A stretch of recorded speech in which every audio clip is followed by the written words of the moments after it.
Hi traders, welcome to Traders Toolkit. This is Sharma here. Live now, I will like to show you, as explained in the live market. This was the charting alerts that we got at 10:18, and as well as after that also we got at 9:30, and then again 10:80.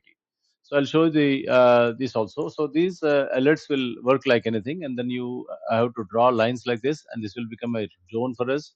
When an alert comes, the Nifty should either be at high or at low. So we got at 10:18, that is at low, and at 9:31, that was at also at low.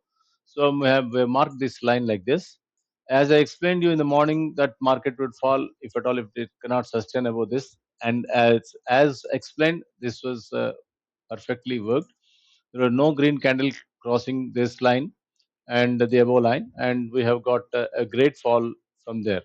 So from 24,200 put option or any put option that we have checked it, you can see how well it went. In the morning, I told you our entry must be 92 exactly at around 92. From 92 to it went up to as high as 191.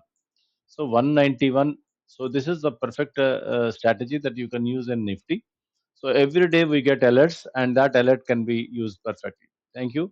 Thanks for watching this. If you want to join this alerts group, you can contact me at my number 949-234-0656, or the link is given here in the description. You can click the link and join. Thank you.